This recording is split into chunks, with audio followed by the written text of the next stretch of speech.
ಪ್ರೀತಿಯ ವೀಕ್ಷಕರಿಗೆ ಶಂಕರಾನಂದ ಟಿವಿಗೆ ಸ್ವಾಗತ ಸುಸ್ವಾಗತ.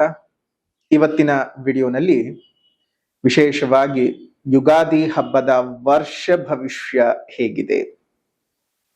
ನಮ್ಮ ಸನಾತನಿಗಳಿಗೆ ಯುಗಾದಿ ಅನ್ನುವಂತಹದ್ದು ಹೊಸ ವರ್ಷ. ಎಲ್ಲ ಕಡೆ ಹೊಸತನ ಅನ್ನುವಂತಹದ್ದು ತುಂಬಿರುತ್ತೆ.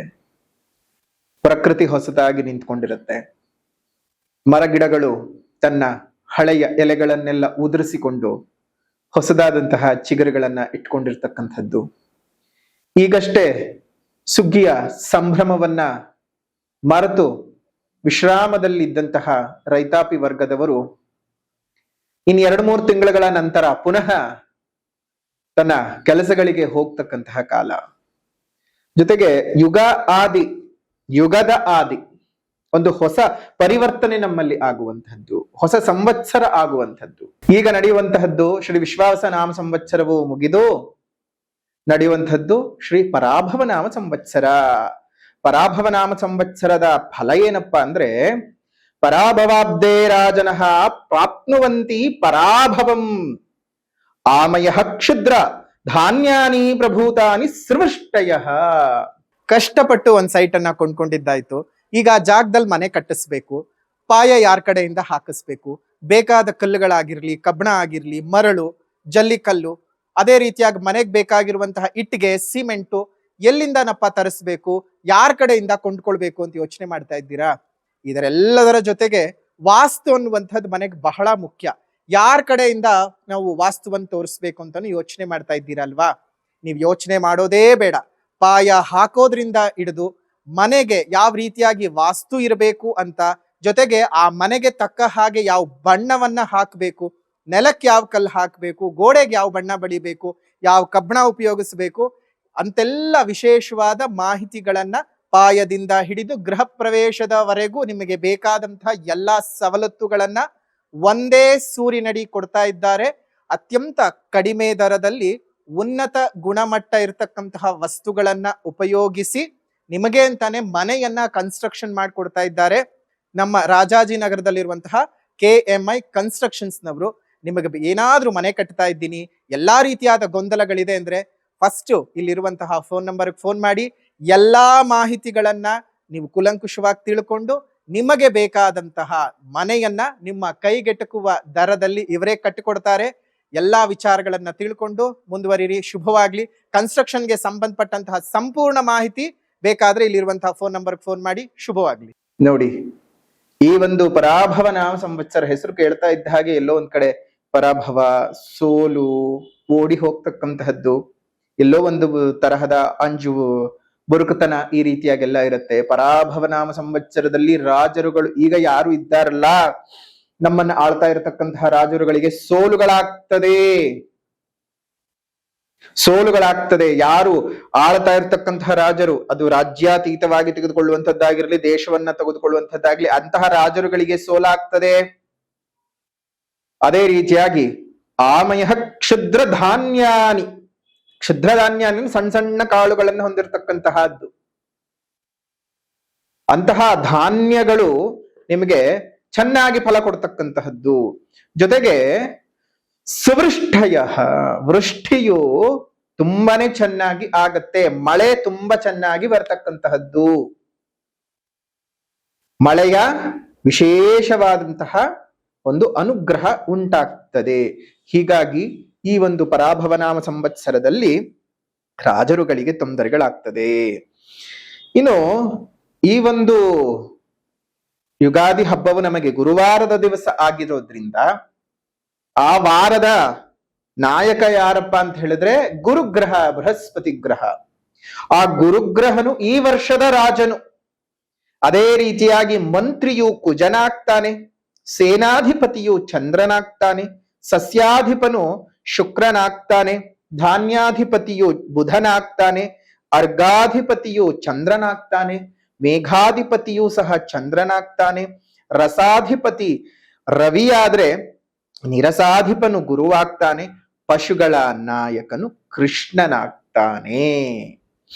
ಇಂತಹ ಒಂದು ಸಂದರ್ಭದಲ್ಲಿ ಗುರು ಗ್ರಹ ರಾಜನಾಗಿರೋದ್ರಿಂದಾಗಿ ಏನೇನೆಲ್ಲ ಆಗತ್ತಪ್ಪ ಅಂತ ಹೇಳಿದ್ರೆ, ದ್ವಿಜಾತಯ ಕರ್ಮರತಾತ್ ಸ್ವಧರ್ಮ ಸನ್ಮಾರ್ಗಗಾನೀತಿ ವಿದೋ ನರೇಂದ್ರ ಸುಭಿಕ್ಷಮಾರೋಗ್ಯ ಸುಖೆ ಪ್ರಜಾನಾಂ ಸೃಷ್ಟಿರದಾಧಿಪತೌ ಸುರೇಜ್ಯೇ.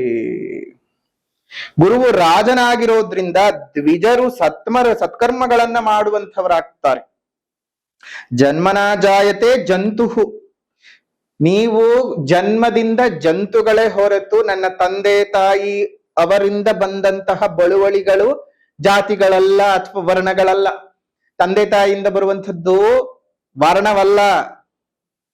ವೇದಗಳಲ್ಲಿ ಅಥವಾ ನಮ್ಮ ಪುರಾತನ ಕಾಲಗಳಲ್ಲಿ ಜಾತಿ ವ್ಯವಸ್ಥೆ ಇರಲಿಲ್ಲ ಹೊರತು ವರ್ಣ ವ್ಯವಸ್ಥೆ ಇದ್ದದ್ದು. ಸೊ ಹಾಗಾಗಿ ದ್ವಿಜರು ಏನು ಮಾಡ್ತಾರೆ? ಸತ್ಕರ್ಮಗಳನ್ನ ಆಚರಣೆ ಮಾಡ್ತಾರೆ. ಅದೇ ರೀತಿಯಾಗಿ ತಮ್ಮ ಕುಲಧರ್ಮಗಳನ್ನ ಅನುಷ್ಠಾನಗಳನ್ನ ಸರಿಯಾಗಿ ಮಾಡಿಕೊಂಡು ಹೋಗುವಂಥವ್ರಾಗ್ತಾರೆ. ಯಾಕಂದ್ರೆ ಗುರುವಲ್ವೇ, ನಿಮ್ಮ ಧರ್ಮ ಪರಿಪಾಲನೆಯನ್ನ ನೀವು ಸರಿಯಾಗಿ ಆಚರಣೆ ಮಾಡ್ಕೊಂಡು ಹೋಗುವ ಹಾಗೆ ಪ್ರೇರೇಪಣೆಯನ್ನ ಕೊಡ್ತಾನೆ.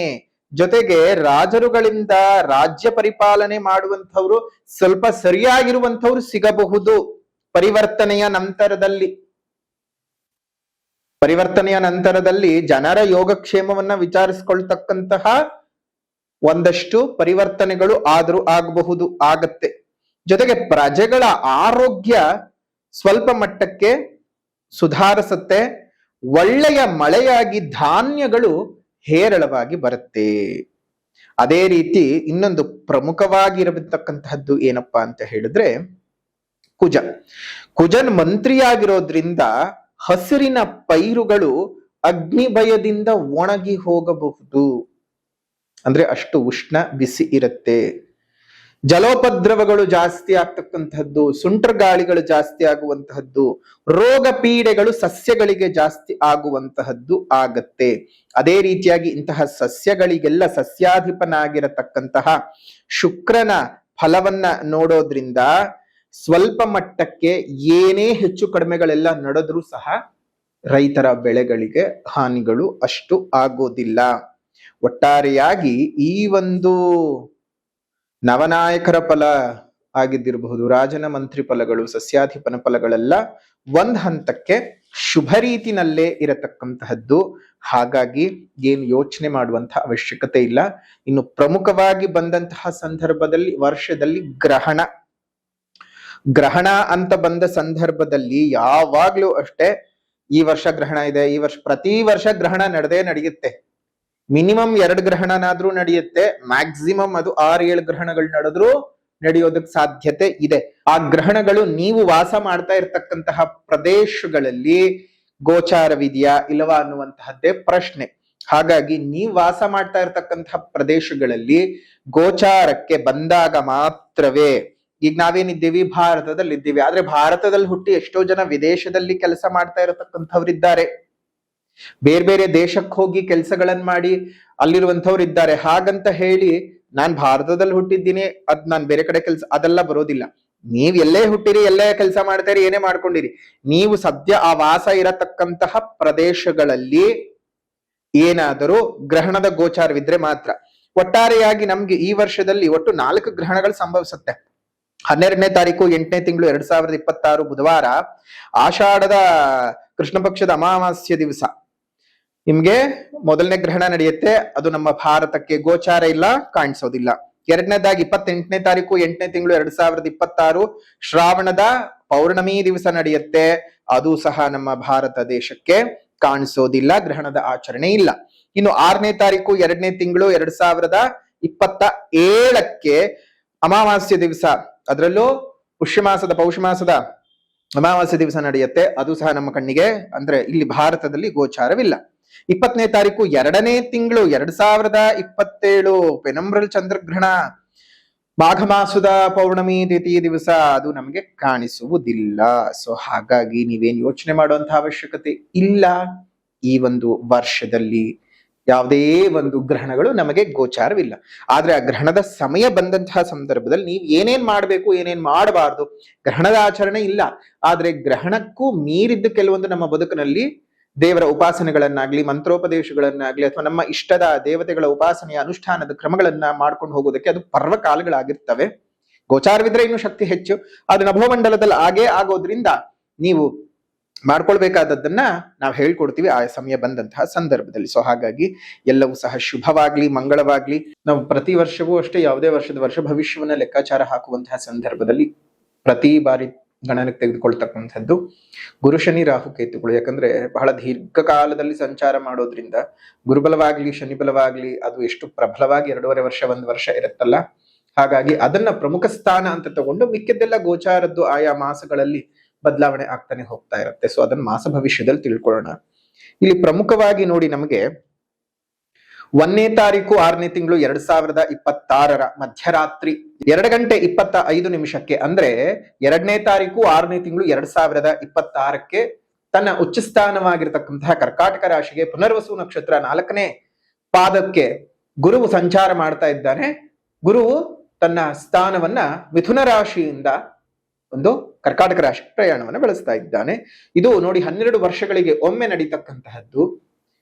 ಪ್ರತಿ ರಾಶಿಗೂ 12 ವರ್ಷಕ್ಕೊಮ್ಮೆನೆ ಬರ್ತಕ್ಕಂತಹದ್ದು. ಆದ್ರೆ ಇದು ಪರಮ ಉಚ್ಚ ಸ್ಥಾನ. ಈ ರಾಶಿ ಮತ್ತು ಮಕರ ರಾಶಿಯ ಪ್ರವೇಶವಾಗಬೇಕಾದಾಗ ಬಹಳ ಒಂದು ಪ್ರಮುಖ ಸ್ಥಾನವನ್ನ ಗುರು ಪಡ್ಕೊಳ್ತಾನೆ. ನೋಡಿ, ಗುರುವು ಇಲ್ಲಿ ಎಲ್ಲರೂ ಬರೆದಿಟ್ಕೊಳ್ಳಿ, ಈಗ ಬಂಗಾರ ಬಲುಭಾರವಾಗ್ತಾ ಇದೆ, ಬೆಳ್ಳಿ ಅಂತೂ ನಮಗೆ ಮೇಲ್ ಹೋಗಿ ಕೆಳಗ್ ಬಿದ್ದು ಹೋಗಿದೆ. ಇನ್ನು ಯುಗಾದಿ ಹಬ್ಬದ ಬರೋ ಹೊತ್ತಿಗೆ ಖಂಡಿತ ಬೆಳ್ಳಿ ಆಗ್ಲಿ ಬಂಗಾರವಾಗ್ಲಿ ತನ್ನ ಹೊಳಪನ್ನ ಮತ್ತಷ್ಟು ಹೆಚ್ಚಿಸ್ಕೊಳ್ಳತ್ತೆ ಅನ್ನೋದನ್ನ ಯಾರು ಮರಿಬೇಡಿ. ಇಲ್ಲಿ ಚಂದ್ರನಿಂದ ಚಾಂದಿಯನ್ನು ಅಂತಂದ್ರೆ ಬೆಳ್ಳಿಯನ್ನು, ಗುರುವಿನಿಂದ ಬಂಗಾರವನ್ನು ನಾವು ನೋಡ್ತೇವೆ. ಇಲ್ಲಿ ಉಚ್ಚ ಸ್ಥಾನಕ್ಕೆ ಸಂಚಾರ ಮಾಡ್ತಾ ಇದ್ದಾಗ್ಲೇನೆ ನಿಮಗೆ ನೋಡಿ ಅರ್ಥ ಮಾಡ್ಕೋಬೇಕು, ಗುರು ಯಾವಾಗ ವೃಷಭ ರಾಶಿಗೆ ಪ್ರವೇಶ ಮಾಡಿದ್ನೋ, ನಾವು ಹೇಳಿದ್ವಿ ವೃಷಭ ರಾಶಿಗೆ ಪ್ರವೇಶ ಮಾಡಿದಾಗ್ಲೇ ಹೇಳಿದ್ವಿ 10,000ಕ್ಕಿಂತ ಜಾಸ್ತಿ ಹೋಗುತ್ತೆ, ಬರೆದಿಟ್ಕೊಳ್ಳಿ ಅಂತ. ಈಗ 10,000 ಅಲ್ಲ, 10,000 ದಾಟಿ 16,000 17,000ದ ಮಟ್ಟಕ್ಕೆ ಬಂದು ನಿಂತ್ಕೊಂಡು ಈಗ ಪುನಃ ಕಡಿಮೆ ಆಗಿರತಕ್ಕಂತಹದ್ದು. ಇನ್ನು ಶನಿ ಅಂತ ಬಂದ ಸಂದರ್ಭಕ್ಕೆ ಶನಿಯ ಸ್ಥಾನ ಪರಿವರ್ತನೆ ಏನೂ ಇಲ್ಲ, ಆದರೆ ತನ್ನ ಸ್ಥಾನಗಳ ಬದಲಾವಣೆ ಇಲ್ಲದೆ ಇದ್ರೂ ಸಹ ವಕ್ರೀಗತನ ಆಗ್ತಾ ಇದ್ದಾನೆ. ವಕ್ರೀಗತನ ಆದಾಗ ತನ್ನ ಹಿಂದಿನ ಮನೆಯ ಸ್ಥಾನದ ಫಲಗಳನ್ನ ಹೇಳ್ಬೇಕಾಗತ್ತೆ. ಹಾಗಾಗಿ 26ನೇ ತಾರೀಕು 7ನೇ ತಿಂಗಳು 2026 ತನ್ನ ವಕ್ರವನ್ನ ಆರಂಭ ಮಾಡಿದ್ರೆ 9ನೇ ತಾರೀಕು 12ನೇ ತಿಂಗಳು 2026 ವಕ್ರೀಗತದಿಂದ ಆಚೆ ಬರ್ತಾನೆ. ಜೊತೆಗೆ ರಾಹುಕೇತುಗಳು ಡಿಸೆಂಬರ್ನ ತಿಂಗಳಲ್ಲಿ 5ನೇ ತಾರೀಕು 12ನೇ ತಿಂಗಳು 2026 ಧನಿಷ್ಠ ನಕ್ಷತ್ರ 2ನೇ ಪಾದಕ್ಕೆ ಅಂದ್ರೆ ಮಕರ ರಾಶಿಗೆ ರಾಹುವು ಬಂದರೆ, ಅದೇ ದಿವಸ ಆಶ್ಲೇಷ ನಕ್ಷತ್ರ 4ನೇ ಪಾದಕ್ಕೆ ಒಂದು ಕೇತುವು ಬರ್ತಕ್ಕಂತಹದ್ದು. ಧನಿಷ್ಠ ನಕ್ಷತ್ರ 2ನೇ ಪಾದಕ್ಕೆ ರಾಹು ಬಂದು ಮಕರ ರಾಶಿಗೆ ಬಂದರೆ, ಆಶ್ಲೇಷ ನಕ್ಷತ್ರ 4ನೇ ಪಾದಕ್ಕೆ ಒಂದು ಕೇತುವಿನ ಆಗಮನ ಉಂಟಾಗ್ತಾ ಇರತಕ್ಕಂಥದ್ದು. ಇದಿಷ್ಟು ಈ ವರ್ಷ ನಡೀತಕ್ಕಂತಹ ಒಂದು ಗ್ರಹಗಳ ಬದಲಾವಣೆಗಳು. ಇನ್ನು ಕನ್ಯಾ ರಾಶಿಯವರಿಗೆ ಈ ವರ್ಷದ ಗ್ರಹ ಸ್ಥಿತಿಗಳು ಯಾವ್ಯಾವ ರೀತಿಯಾಗಿ ಇರುತ್ತೆ ಅನ್ನೋದನ್ನ ನೋಡೋಣ. ಮುಖ್ಯವಾಗಿ ಗುರು ಮತ್ತು ಶನಿಯ ಸ್ಥಾನ ಬಲಗಳನ್ನ ಗಮನಿಸೋದಾಯ್ತು ಅಂತ ಹೇಳಿದ್ರೆ, ಗುರು ನಿಮಗೆ ಒಂದು ದಶಮ ಮತ್ತು ಏಕಾದಶ ಸ್ಥಾನದಲ್ಲಿ ಅಂದ್ರೆ 10 ಮತ್ತು 11ನೇ ಮನೆಯಲ್ಲಿ ಸಂಚಾರವನ್ನು ಮಾಡಿದ್ರೆ, ಶನಿಯು ನೇರವಾಗಿ 7ನೇ ಮನೆಯಲ್ಲಿ ಸಂಚಾರವನ್ನು ಮಾಡ್ತಾ ಇದ್ದಾನೆ. ಶನಿಯ ಸ್ಥಾನದಲ್ಲಿ ಅಂತಹ ಬದಲಾವಣೆ ಏನು ಆಗೋದಿಲ್ಲ. ಯುಗಾದಿ ಹಬ್ಬದ ದಿವಸ ನೋಡೋದಾಯ್ತು ಅಂತ ಹೇಳಿದ್ರೆ, ನಿಮ್ಮ ಒಂದು ರಾಶಿಯಲ್ಲೇ ಇರ್ತಕ್ಕಂತಹ ಚಂದ್ರನು, ಅದೇ ರೀತಿಯಾಗಿ ಕೇತುವು 12ನೇ ಮನೆಯಲ್ಲಿ, 6ನೇ ಮನೆಯ ಒಳಗಡೆ ಬುಧ, ರಾಹು, ರವಿ, ಕುಜ, ಶನಿಯು 7ನೇ ಮನೆಯಲ್ಲಿ, 8ನೇ ಮನೆಯಲ್ಲಿ ಶುಕ್ರನು, 10ನೇ ಮನೆಯಲ್ಲಿ ಗುರುವು ಇರ್ತಾನೆ. ಸ್ಥಾನಗಳ ಬಲಗಳು ಯಾವ ರೀತಿಯಾಗಿ ಕನ್ಯಾ ರಾಶಿಯವರಿಗೆ ಪ್ರಭಾವವನ್ನ ಬೀರುತ್ತೆ ಅಂತ ನೋಡೋದಾಯ್ತು ಅಂತ ಹೇಳಿದ್ರೆ, ಈ ವರ್ಷದಲ್ಲಿ ಕನ್ಯಾ ರಾಶಿಯವರಿಗೆ ಆದಾಯ ಮತ್ತು ವ್ಯಯಗಳನ್ನ ನೋಡೋದಾಯ್ತು ಅಂದ್ರೆ, ಆದಾಯ 8 ಇದ್ರೆ ವ್ಯಯ 11 ಇದೆ. ಆರೋಗ್ಯ 6, ಅನಾರೋಗ್ಯ 3, ರಾಜ ಪೂಜಾ 0, ರಾಜಕೋಪ 5, ಸುಖ 6, ದುಃಖ 3. ಅಂದ್ರೆ ನಿಮಗೆ ಈ ವರ್ಷ ಆದಾಯ ಎಷ್ಟು ಹೆಚ್ಚಿಗೆ ಇದೆಯೋ ವ್ಯಯ ಸಹ ಕನ್ಯಾ ರಾಶಿಯವರಿಗೆ ಅಷ್ಟೇ ಇದೆ. ಶುಭ. ಅಯ್ಯೋ ಖರ್ಚಾಗೋಗತ್ತೆ ಅಂತ ಯೋಚನೆ ಮಾಡೋದು ಬೇಡ. ಖರ್ಚ ಆಗತ್ತೆ ಅಂತಂದ್ರೆ ನೀವು ಫಸ್ಟ್ ಸಂಪಾದನೆ ಮಾಡ್ತೀರಿ ಅಂತ ಅಲ್ವಾ. ಈಗ ಒಂದು ಲೋಟದಲ್ಲಿ ನಾವು ತುಂಬಾ ನೀರನ್ನು ಕೊಟ್ಟಾಗ ಸ್ವಲ್ಪ ಕುಡಿತೀರಿ, ಕುಡ್ದಾಗ ಒಂದು ಅರ್ಧ ಲೋಟ ಖಾಲಿ ಆಗುತ್ತೆ. ನೀವು ಖಾಲಿ ಆಗಿರೋ ಜಾಗನ ನೋಡ್ಬೇಕು, ಅಥವಾ ಇನ್ನ ಅರ್ಧ ಬಾಕಿ ಇದೆ ಅನ್ನೋದನ್ನ ಯೋಚನೆ ಮಾಡ್ಬೇಕು. ನಿಮ್ಮ ಮನಸ್ಥಿತಿಗೆ ಬಿಟ್ಟದ್ದು. ನಾನು ಒಳ್ಳೆ ರೀತಿಯಲ್ಲಿ ನನ್ನ ಮನಸ್ಸನ್ನ ಸ್ವಾಸ್ಥ್ಯವಾಗಿ ಇಟ್ಕೊಂಡಿರ್ತೀನಿ ಅಂದ್ರೆ ಇನ್ನೂ ಅರ್ಧ ಬಾಕಿ ಇದೆ ಅನ್ನೋದನ್ನ ನೋಡಿ. ನನ್ನ ಮನಸ್ಸನ್ನು ಹಾಳು ಮಾಡ್ಕೊಳ್ತೀನಿ, ಬುದ್ಧಿಯನ್ನು ಹಾಳು ಮಾಡ್ಕೊಳ್ತೀನಿ ಅಂದ್ರೆ ಖಾಲಿ ಆಗಿರೋ ಭಾಗ ನೋಡಿ. ಖಾಲಿ ಆಗಿರೋ ಭಾಗನೇ ನೋಡ್ಲಿ. ಅದನ್ನ ಇನ್ನೂ ಒಂದು ರೀತಿಯಾಗಿ ಆಯಾಮದಲ್ಲೂ ನೋಡೋಕ್ ಸಾಧ್ಯ ಇದೆ. ಅದನ್ನ ಮತ್ತೆ ನಾನು ಹೇಗೆ ತುಂಬಿಸ್ಬೇಕು ಅನ್ನೋದನ್ನು ಸಹ ಯೋಚನೆ ಮಾಡ್ಬೇಕು. ಇನ್ನು ಇದೆ ಅಂತ ಕೂತ್ಕೊಳ್ಳೋದಲ್ಲ, ಖಾಲಿಯಾಗಿರೋದನ್ನ ಹೇಗೆ ತುಂಬಿಸ್ಲಿ ಎನ್ನುವಂತಹ ಶುಭಾಲೋಚನೆಯನ್ನು ಮಾಡಿ, ಇನ್ನಷ್ಟು ಒಳ್ಳೇದಾಗ್ತದೆ ನಿಮಗೆ. ಗುರುವಿನ ಬದಲಾವಣೆ 1ನೇ ತಾರೀಕು ಜೂನ್ ನಡುರಾತ್ರಿ ಅಂದ್ರೆ 2ನೇ ತಾರೀಕಿಗೆ ಸೇರ್ಕೊಂಡ್ರೆ 2ನೇ ತಾರೀಕಿನಿಂದ ಗುರುವಿನ ಸ್ಥಾನ ಬದಲಾವಣೆ ಆಗುತ್ತೆ ಮಧ್ಯರಾತ್ರಿ 2:25. ಶನಿಯ ಸ್ಥಾನ ಬದಲಾವಣೆಗಳೇನು ಇಲ್ಲ, ಆದ್ರೆ ವಕ್ರೀಗತನ ಆಗ್ತಾ ಇದ್ದಾನೆ. ವಕ್ರೀಗತನಾದ ಸಂದರ್ಭಕ್ಕೆ ಸರಿಸುಮಾರು July, August, September, October, November, December 5 ತಿಂಗಳ ಕಾಲ 6ನೇ ಮನೆಯ ಫಲವನ್ನ, ಶುಭ ಫಲವನ್ನ ಕೊಡ್ತಾನೆ.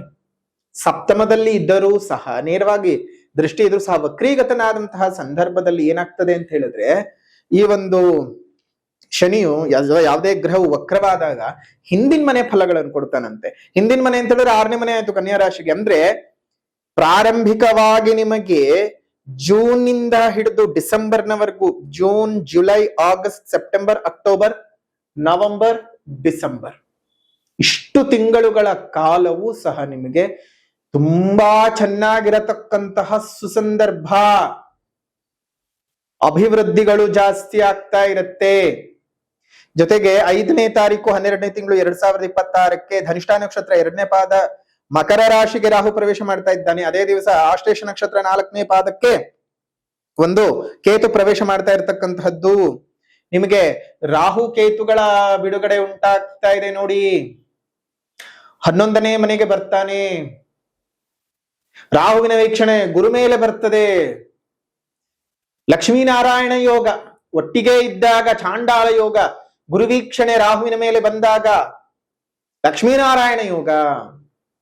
ಆ ಮಧ್ಯದ ಕಾಲದಲ್ಲೇ ನಿಮಗೆ ಇರ್ತಕ್ಕಂತಹ ಅತ್ಯದ್ಭುತವಾದಂತಹ ಯೋಗ ಕನ್ಯಾ ರಾಶಿಯವ್ರಿಗೆ ಬಹಳ ಚೆನ್ನಾಗಿ ಕೂಡಿ ಬರ್ತಾ ಇದೆ. ಈ ಒಂದು ಶುಭ ಸಂದರ್ಭಗಳು, ಈ ಒಂದು ಗುರುಬಲ ನಿಮಗೆ ಬರ್ತಕ್ಕಂಥದ್ದು ಏಕಾದಶದಲ್ಲಿ, ಅಂದ್ರೆ 11ನೇ ಮನೆಯಲ್ಲಿ ಗುರುಬಲ ಬರ್ತಾ ಇರತಕ್ಕಂಥದ್ದು ನಿಮಗೆ ಬಹಳ ಶುಭ ರೀತಿಯಾದಂತಹ ಫಲಗಳನ್ನ ತಂದು ಕೊಡ್ತಾನೆ. ಯೋಚನೆ ಮಾಡೋದು ಬೇಡ.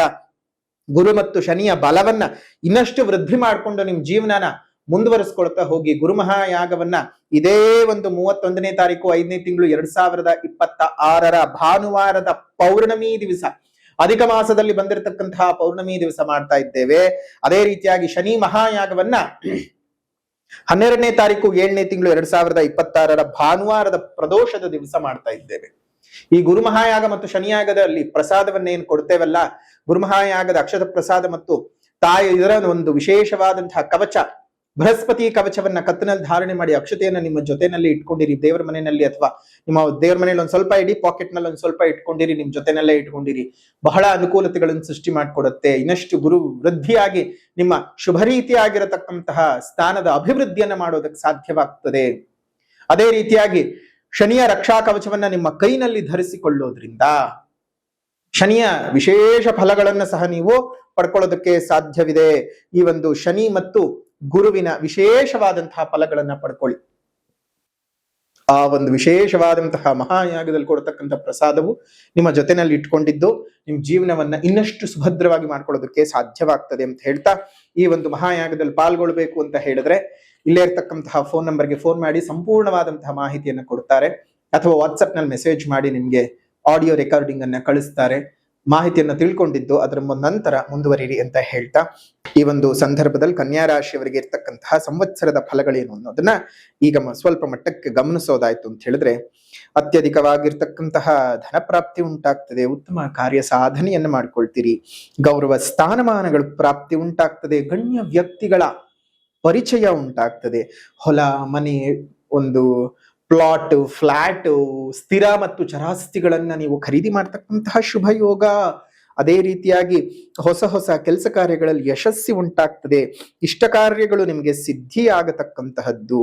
ಅದೇ ರೀತಿಯಾಗಿ ಶನಿಯು ಇಲ್ಲಿ ನಿಮ್ಗೆ ಅತ್ಯಂತ ಕುರೂಪವಾಗಿಯೂ ಇಲ್ಲದೆ ಅಥವಾ ಅತ್ಯಂತ ಲಾಭದಾಯಕವೂ ಇಲ್ಲದೆ ನಥಿಂಗ್ ಲಾಸ್ ಅನ್ನುವಂತಹ ಪರಿಸ್ಥಿತಿನಲ್ಲಿ ಇದ್ದರೂ ವ್ಯಾಪಾರದಲ್ಲಿ ನಿಮ್ಗೆ ಒಂದಿಷ್ಟು ಧನಲಾಭಗಳನ್ನ ಕೊಡ್ತಾನೆ, ವ್ಯಾಪಾರದಲ್ಲಿ ಧನ ಪ್ರಾಪ್ತಿ ಉಂಟಾಗ್ತದೆ.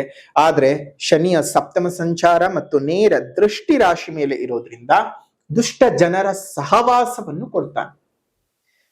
ಹುಷಾರ್, ತಾಮರೆ ಎಲೆ ತಣ್ಣೀರ್ ಮರಿಬೇಡಿ. ಅಂದ್ರೆ ತಾವರೆ ಎಲೆಯ ಮೇಲೆ ಇರುವ ನೀರಿನ ಹಾಗೆ ನೀವಿರಬೇಕು, ಯಾವುದಕ್ಕೂ ಕೂಡುದು, ಯಾವುದಕ್ಕೂ ಅಂಟ್ಕೋಬಾರದು. ಜಾಗೃತಿಯಾಗಿರಿ. ಆರ್ಥಿಕ ಮುಗ್ಗಟ್ಟುಗಳು ನಿಮ್ಮ ಜೀವನದಿಂದ ಆಚೆ ಹೋಗ್ತಕ್ಕಂತಹದ್ದು, ಧನಭಾಗ್ಯದ ಯೋಗಗಳು. ಅದೇ ರೀತಿಯಾಗಿ ಇಲ್ಲಸಲ್ಲದ ಜನರ ಸಹವಾಸವನ್ನು ಮಾಡಿದ್ರೆ ಒಂದಷ್ಟು ತೊಂದರೆ ತಾಪತ್ರೆಗಳು ಉಂಟಾಗ್ತದೆ. ಲೇವಾದೇವಿ ವ್ಯವಹಾರಗಳನ್ನು ಮಾಡ್ತಕ್ಕಂಥವ್ರಿಗೆ ಅತ್ಯಧಿಕ ಲಾಭಗಳು ಬರತಕ್ಕಂಥದ್ದು. ಸ್ತ್ರೀಯರಿಂದ ಸ್ವಲ್ಪ ಮಟ್ಟ ಕಂಟಕಗಳು ಉಂಟಾಗ್ತದೆ. ಸ್ತ್ರೀಯಿಂದ ಸ್ತ್ರೀಗೆ, ಸ್ತ್ರೀಯಿಂದ ಪುರುಷನಿಗೆ ಜಾಗ್ರತೆ. ಇನ್ನು ನೌಕರರಿಗೆ ಅಂತ ನೋಡಿದಂತಹ ಸಂದರ್ಭದಲ್ಲಿ ಒಂದು ತುಂಬಾ ಪ್ರಗತಿಯ ಯೋಗವನ್ನ ನಾವು ನೋಡಬಹುದು. ಹಿಂದೆ ಉಳಿದಿದ್ದಂತಹ ಎಲ್ಲ ಕೆಲಸ ಕಾರ್ಯಗಳು ಸಹ ಬಹಳ ಸಫಲವಾಗ್ತದೆ. ಪ್ರಮೋಷನ್ ಸಿಗ್ತಕ್ಕಂಥದ್ದು, ನಿಮಗ್ ಬೇಕಾದ ರೀತಿಯಲ್ಲಿ ಟ್ರಾನ್ಸ್ಫರ್ಗಳು ಸಿಗುವಂಥದ್ದು, ಸಂಬಳ ಹೈಕ್ ಆಗ್ತಕ್ಕಂಥದ್ದು, ನಿಮ್ಗೆ ಕೆಲಸ ಮಾಡೋದಕ್ಕೆ ಬಹಳ ಉತ್ಸಾಹದಾಯಕವಾದಂತಹ ಪರಿಸ್ಥಿತಿಯನ್ನ ನೋಡ್ತಕ್ಕಂತಹದ್ದು ಆಗತ್ತೆ. ಶುಭ ರೀತಿಯಾಗಿ ಇರ್ತಕ್ಕಂಥದ್ದು. ಇನ್ನು ವ್ಯಾಪಾರ ವ್ಯವಹಾರಗಳೆಲ್ಲ ತುಂಬಾ ಚೆನ್ನಾಗಿ ಬರದಿಂದ ಸಾಗುತ್ತವೆ. ಅತ್ಯಧಿಕ ಧನಲಾಭಗಳನ್ನ ನೋಡ್ತೀರಿ. ಹೊಸ ಹೊಸ ವಿಚಾರಗಳನ್ನ ಕಾರ್ಯಗತ ಮಾಡ್ಕೊಳ್ಳೋದಕ್ಕೆ ಇದು ಬಹಳ ಸಕಾಲವಾಗಿರುತ್ತೆ. ಒಂದಷ್ಟು ನೂತನ ಬಂಡವಾಳದ ಹೂಡಿಕೆಗೂ ಸಹ ಇದು ಸಕಾಲ. ಒಂದ್ಸಲ ನಿಮ್ಮ ಜನ್ಮ ಜಾತಕದ ಪರಿಶೀಲನೆಯನ್ನ ಮಾಡಿಸ್ಕೊಂಡು ಮುಂದುವರಿರಿ.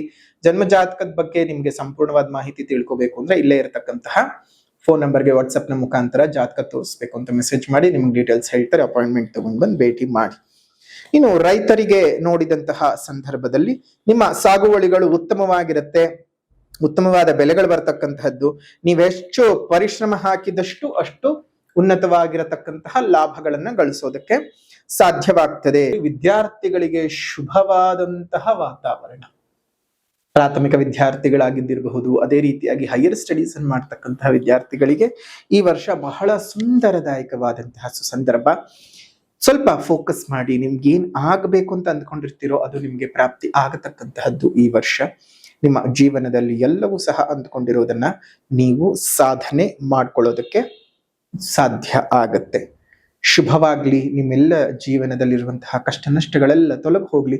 ನಿಮ್ಮ ಆಸೆ ಆಕಾಂಕ್ಷೆಗಳು ಈಡೇರಿಕೆಯಾಗ್ಲಿ. ಇನ್ನು ಪ್ರಮುಖವಾಗಿ ವಿವಾಹ ಸಿದ್ಧಿ ಆಗ್ತದ ಅನ್ನುವಂತಹ ಮಾತಿಗೆ ಖಂಡಿತ ಈ ವರ್ಷ ನೀವು ಪ್ರಯತ್ನ ಪಟ್ಟರೆ ಕಂಕಣ ಬಲದ ಯೋಗ ಇದೆ. ಏಕಾದಶದಲ್ಲಿ ಬರ್ತಾ ಇರತಕ್ಕಂತಹ ಒಂದು ಗುರುವು ನಿಮ್ಮ ಸಪ್ತಮ ಸ್ಥಾನದ ಮೇಲೆ ವೀಕ್ಷಣೆಯನ್ನ ಮಾಡ್ತಾ ಇದ್ದಾನೆ. ಸಪ್ತಮ ಸ್ಥಾನದ ವೀಕ್ಷಣೆಯು ಉಚ್ಚ ಗುರುವಿನಿಂದ ಆಗ್ತಾ ಇರೋದ್ರಿಂದ ಉನ್ನತವಾದ ಸಂಬಂಧ ಬರತಕ್ಕಂಥದ್ದು. ಅತ್ಯುನ್ನತವಾದಂತಹ ಇಷ್ಟು ದಿವಸ ಕಾದಿದ್ದಕ್ಕೂ ಒಬ್ಬ ಪರವಾಗಿಲ್ಲಪ್ಪ, ಒಂದು ಒಳ್ಳೆ ಸಂಬಂಧ ಭಗವಂತ ನಮಗೆ ಕರುಣಿಸ್ತಾ ಅನ್ಕೊಳ್ಳುವಷ್ಟರ ಮಟ್ಟಕ್ಕೆ ಶುಭ ಸಂಬಂಧಗಳು ನಿಮ್ಮ ಜೀವನದಲ್ಲಿ ಬಂದು ಸೇರ್ಕೊಳ್ಳುತ್ತೆ. ಸೊ ಚೆನ್ನಾಗಿರ್ತಕ್ಕಂತಹ ಭಾಗ್ಯ ಇದೆ, ಅನುಕೂಲವಾಗ್ತದೆ. ಶುಭವಾಗ್ಲಿ, ಮಂಗಳವಾಗ್ಲಿ. ಸಂತಾನಾಪೇಕ್ಷಿಗಳಿಗೂ ಶುಭ ರೀತಿಯಾದಂತಹ ಸಂತಾನದ ಪ್ರಾಪ್ತಿಯ ಯೋಗ. ಶುಭ ಶುಭ ಶುಭ. ಕನ್ಯಾ ರಾಶಿಯವರಿಗೆ ದೇವರೇ ನಿಮ್ಮನ್ನ ಕೈ ಹಿಡ್ಕೊಂಡು ಕರ್ಕೊಂಡು ಹೋಗ್ತಾ ಇದ್ದಾನೆ. ಚೆನ್ನಾಗಿದೆ ಅಂತ ಹೇಳ್ತಾ ಮಿಥುನ ರಾಶಿಯವರನ್ನ ಹೊರತುಪಡಿಸಿದರೆ ಅತ್ಯಂತ ಶುಭ ಫಲವನ್ನ ಅನುಭವಿಸ್ತಾ ಇರತಕ್ಕಂಥದ್ದು ಕನ್ಯಾ ರಾಶಿಯವರು. ಮುಂದಿನ ರಾಶಿಗಳಿಗೆ ಹೇಗಿರುತ್ತೆ ಅನ್ನೋದನ್ನ ಮುಂದಿನ ವಿಡಿಯೋಗಳಲ್ಲಿ ತಿಳ್ಕೊಳ್ತಾ ಹೋಗೋಣ. ಅಲ್ಲಿವರೆಗೂ ಕಾಯ್ತಾ ಇರಿ. ಈ ಒಂದು ಕನ್ಯಾ ರಾಶಿಯವರ ವಿಡಿಯೋವನ್ನ ಇಲ್ಲಿಗೆ ಮುಗಿಸೋಕ್ಕಿಂತ ಮುಂಚಿತವಾಗಿ ಪರಿಹಾರದ ಕ್ರಮಗಳನ್ನ ನೋಡೋಣ. ಪರಿಹಾರದ ಕ್ರಮ ಅಂತ ಬಂದ ಸಂದರ್ಭದಲ್ಲಿ ಪ್ರತಿಯೊಬ್ಬರು ಅಷ್ಟೇ ಮೊದಲನೇದಾಗಿ ಸಾಮಾಜಿಕ ಪರಿಹಾರ. ಪ್ರಕೃತಿಯನ್ನು ಉಳಿಸಿ, ಪ್ರಕೃತಿಯನ್ನು ಬೆಳೆಸಿ, ಸಾಧ್ಯವಾದ ಕಡೆಗಳೆಲ್ಲ ಗಿಡಗಳನ್ನ ನೆಟ್ಟು ಪೋಷಣೆ ಮಾಡುವಂತಹ ಅಭ್ಯಾಸವನ್ನು ಮಾಡ್ಕೊಳ್ಳಿ.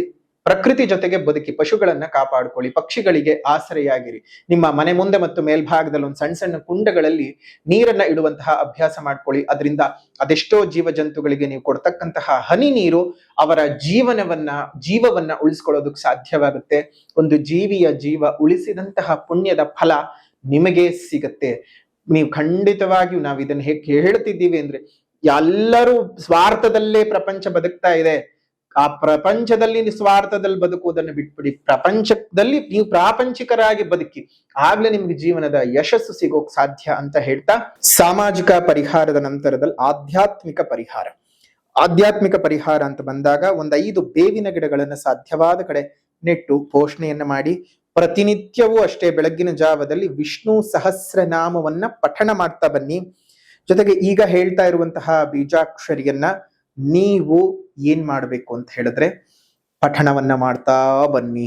ಏನ್ ಮಾಡ್ಬೇಕು ಪಠಣ ಅಂತ ಹೇಳಿದ್ರೆ, ಪ್ರತಿನಿತ್ಯವೂ ದಕ್ಷಿಣಕ್ಕೆ ಅಭಿಮುಖವಾಗಿ ಕುಳಿತು ವಿಷ್ಣು ಸಹಸ್ರನಾಮದ ಪಠಣದ ನಂತರದಲ್ಲಿ ಈ ಒಂದು ಮಂತ್ರವನ್ನ 108 ಬಾರಿ ಪಠಣವನ್ನು ಮಾಡಿ.